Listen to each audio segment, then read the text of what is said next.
खबर छोटी हो या बड़ी मगर बेबाक होगी। हर खबर पर होगी पैनी नजर। आप देख रहे हैं बिजनौर दस्तक। बिजनौर दस्तक की ताजा खबर के साथ मैं हूं आलोक त्यागी। खबर नजीबाबाद से। पश्चिमी उत्तर प्रदेश उद्योग व्यापार मंडल की ओर से आयोजित व्यापारी महापंचायत में पहुंचे राज्य ऊर्जा मंत्री डॉक्टर सोमेंद्र तोमर ने कहा कि उत्तर प्रदेश निवेशकों की पहली पसंद बना है। यहाँ पर व्यापार की अपार संभावनाएं हैं। यह सब व्यापारियों की एकजुटता के कारण संभव हुआ है। उन्होंने कहा कि 2017 से पहले व्यापार करने से पहले व्यापारी को सोचना पड़ता था कि उसे कितने पैसे टैक्स में देने पड़ेंगे। व्यापार करने के लिए सुबह को घर से निकले व्यापारी को यह भी पता नहीं होता था कि वह शाम तक सुरक्षित अपने घर लौट पाएगा या नहीं। भाजपा सरकार में व्यापारी अब निडर होकर व्यापार कर रहे हैं। उन्होंने कहा कि पिछली सरकारों में बिजली दिन में आती थी तो रात को नहीं आती थी। आज भाजपा सरकार में गांव और शहरों में 24 घंटे बिजली मिल रही है। व्यापार मंडल के प्रदेश महामंत्री ने कहा कि हमारे संगठन में किसी भी गलत कार्य करने वाले को, जमीन कब्जाने वाले को जगह नहीं है। हमेशा से व्यापारियों के हित के लिए हम लड़ते आए हैं और आगे भी लड़ते रहेंगे। उन्हें व्यापारियों की समस्याओं को लेकर मुख्यमंत्री को ज्ञापित एक ज्ञापन ऊर्जा मंत्री को सौंपा। एसपी मित्तल की अध्यक्षता में आयोजित महापंचायत में चेयरमैन इंजीनियर मौजम अहमद, भाजपा नेता राजीव अग्रवाल, वरिष्ठ समाजसेवी और भाजपा कार्यकर्ता अवनीश अग्रवाल टांडेवाले, वरिष्ठ पत्रकार Suryamani Raghuvanshi, SP city doctor Praveen Ranjan, जिला महिला समाज कल्याण अधिकारी सविता राठी, शोभित मित्तल, शाकिर शालू, सरदार सतवंत सिंह सलूजा, मोहम्मद साजिद, रुकैया अंसारी, डॉक्टर रचना पाल, लवी अग्रवाल, राजन टंडन गोल्डी, मोनिका यादव, हितेंद्र उर्फ मोन्टू, आयशा सिद्दीकी, तस्लीम सिद्दीकी, गायत्री निराला, अलीशा हुसैन, कयूम राइन, रीना अग्रवाल, अमित अग्रवाल, जावेद रहमान शमशी, अजमल, प्रभा चौधरी आदि ने जनपद बिजनौर से आए व्यापारियों में मौजूद रहे। युवा जिला अध्यक्ष शोभित मित्तल ने सभी का आभार व्यक्त किया। रिपोर्ट शहजाद नोमानी।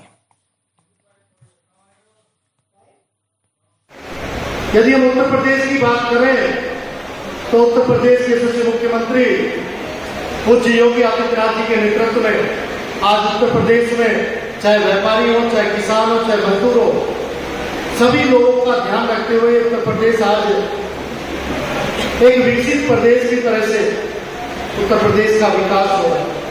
लेकिन जब हम व्यापारियों की बात करते हैं, हम लोग को याद होगा कि 2017 से पहले कोई भी व्यक्ति यदि उत्तर प्रदेश के अंदर व्यापार लगाना चाहता था, उसकी इच्छा होती थी व्यापार करने की, तो उत्तर प्रदेश के अंदर जिस तरह के टैक्स वसूले जाते थे, मैं उनके बारे में ज्यादा नहीं बताना चाहता। लेकिन व्यापारी सुबह घर से निकलता था और शाम तक सुरक्षित आ जाए, ऐसी गारंटी नहीं थी। लेकिन आज आपको ये सुनकर खुशी होगी कि आज देश के अंदर उत्तर प्रदेश निवेशकों की पहली पसंद बना। आज देश के अंदर 44 क्षेत्र ऐसे हैं जिनमें उत्तर प्रदेश नंबर 1 पर। आज देश की दूसरी अर्थव्यवस्था उत्तर प्रदेश बना है। तो ये सब संभव हो पाया है तो हमारे व्यापारियों की ताकत के कारण, व्यापारियों की एकजुटता के कारण।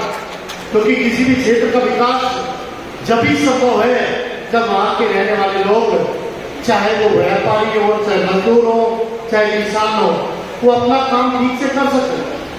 आज व्यापारियों के लिए व्यापार करने में सहूलियत है क्योंकि उत्तर प्रदेश के अंदर अपार संभावनाएं हैं। उत्तर प्रदेश के अंदर इतनी संभावनाएं हैं, लेकिन उसके लिए आवश्यकता थी तो सिर्फ माहौल है। वो माहौल को देने का काम उत्तर प्रदेश की सरकार कर रही है। आज हम लोग जब ऊर्जा विभाग की बात करें, हम लोग को याद होगा, हम लोग देखते थे क्योंकि हम गांव के रहने वाले। 8 दिन बिजली दिन में आती थी और 8 दिन रात में बिजली आती थी। किसान जब खेती करने के लिए, सिंचाई करने के लिए अपने खेत पर जाता था तो ट्यूबवेल से जब तक वो खेत तक पहुंचता था लाइट फिर से चली जाती। लेकिन मुझे बताते हुए खुशी है जब उत्तर प्रदेश के यशस्वी मुख्यमंत्री पूज्य योगी आदित्यनाथ जो समय समय पर हम लोग की समीक्षा करते उन्होंने कहा कि हम लोगों का प्रयास है कि उत्तर प्रदेश के सभी सम्मानित नागरिकों को 24 घंटे बिजली मिलनी चाहिए। देखिए, बिजली आज जिस तरह से भोजन की आवश्यकता है, पानी की आवश्यकता है, हम लोग को सांस लेने के लिए वायु की आवश्यकता होती है, इसी तरह से हम लोग को अपनी दिनचर्या के लिए बिजली की आवश्यकता है। पहले बिजली 8 घंटे, 10 घंटे, 12 घंटे ना आए तो भी चर्चा नहीं होती, लेकिन अब चर्चा यदि 5 मिनट के लिए, आधे घंटे के लिए बिजली चली जाए तो लोग कहते हैं कितने पता नहीं कहाँ ट्वीट हो जाता है। विभाग के अधिकारियों के पास, हम लोगों के पास, माननीय मुख्यमंत्री तक ट्वीट हो जाता है कि लाइट चली गई। लेकिन ये हम लोगों का प्रयास है।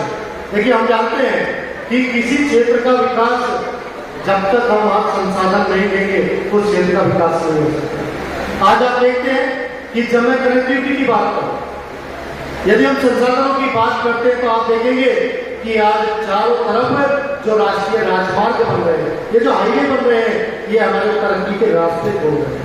आज आपको दिल्ली जाना है और अभी लंबे कोई भी रास्ता आप तय करें, मुझे लगता है कि और जल्दी जिस तेजी के साथ सड़कों का विकास हो रहा है, आपको हरिद्वार जाना है, आपको दिल्ली जाना है, और पहले दिल्ली जाते हुए व्यक्ति सोचता था यदि नजीबाबाद से किसी को दिल्ली जाना है तो पहले तो मेरठ तक की हिम्मत टूट जाती थी, और मेरठ से यदि दिल्ली जाने की स्थिति हो। जनता की बात करता है, और यही कारण है कि जब अपना मंच में आते हैं तो मंच पे हम एक ही बात रखते हैं, न किसी जाति का पक्ष करते हैं, न किसी जाति का पक्ष करते हैं, न किसी राजनीतिक पार्टी की गुलामी की बात करते हैं। अगर पश्चिम उत्तर प्रदेश उद्योग व्यापार मंडल को इस 23-24 साल जिंदा रखे हुए हैं तो हमारा एक ही नारा है कि कौन पार्टी कोई वीरो पहले हम व्यापारी, और इसी सिद्धांत को लेकर पश्चिमी उत्तर प्रदेश उद्योग व्यापार मंडल तिरुपति से इतनी आगे बढ़ा है कि हमने कभी सोचा भी नहीं था कि आदरणीय स्वर्गीय नेकीराम दर्ज ने जिस लक्ष्य को मुजफ्फरनगर की धरती पर ये सोचकर उस बीज का वृक्ष रोपण किया था कि उनके देहांत के बाद आप सबके सहयोग से पश्चिमी उत्तर प्रदेश उद्योग व्यापार मंडल लखनऊ में अपनी जड़ जमा देगा और लखनऊ में हमारा व्यापार मंडल काम करेगा। मैं निवेदन करूंगा, मैं नाम भूल गया था, स्टेशन पर उतरता है तो वो खरीदने के लिए सामान बड़ी दुकानों पर नहीं जाता, वो देखता है कि मेरी बेटी के लिए मैं फल कहां से खरीद के ले जाऊं, तो वो आसपास के जो फल वाले हैं उनसे खरीदता है। जो गरीब लोग उतरते हैं और वो लोग माफ करना ज्यादा होते हैं, जो बड़ी दुकानें जो खरीदते हैं, जो छोटे फलों से कपड़ा खरीदते हैं, बर्तन खरीदते हैं, उनकी तादाद बड़ी है। इस देश की इकोनॉमी को मत रोक के इन ठेले वालों को, दुकानदारों को, छोटे दुकानदारों को मत रोकिए अगर इस देश की प्रगति करते हैं। व्यापार मंडल के जितने भी कार्यक्रम होते हैं लगभग सबका मैं हिस्सा रहता हूँ। उसका एक सबसे बड़ा कारण यह है मित्रों कि ये एक ऐसा संगठन है जिसमें जाति, धर्म, नस्ल, भाषा का कोई भेद नहीं है। यहाँ आपको सभी रंगों के लोग, सभी वर्गों के लोग, सभी धर्मों के लोग, सभी मजहब को मानने वाले लोग एक साथ मिलते हैं। इसलिए मैं बहुत कद्र करता हूँ मुकुल जी की कि उन्होंने एक ऐसा संगम हमारे सामने प्रस्तुत किया जिसमें सारी धाराएं भारतवर्ष की उन्होंने मिला दी और हम सबको एक साथ जोड़ दिया। ये इस संगठन की मैं इसलिए भी कद्र करता हूँ कि अभी पिछले दिनों लोकसभा और राज्यसभा में नारी शक्ति बंधन विधेयक पारित हुआ। पिछले दशकों से वो बिल पड़ा हुआ था और वो पारित नहीं हो रहा था। मैं ऐसे बहुत मंचों पर ये आवाज उठाता रहा हूं कि महिलाओं की 33% भागीदारी लोकसभा विधानसभा में होनी चाहिए। लेकिन मुकुल जी ने जिस दिन से संगठन की बात और संभाली, इन्होंने ये आरक्षण पहले दिन से महिलाओं को दिया और वहां तो 33% पारित हुआ। मुझे तो लगता है कि इनका प्रतिशत बहुत जल्द राजीव जी 50% हो जाएगा, जिसकी हकदार है महिलाएं। उस ये जो नेता है ये सब लोग उसका श्रेय लेने की कोशिश करेंगे,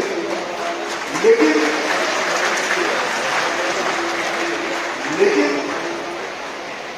अब सब लोग साथ बैठे हैं मंच पर, हमारे राजीव अग्रवाल साहब और एसपी सिटी साहब बैठे हैं।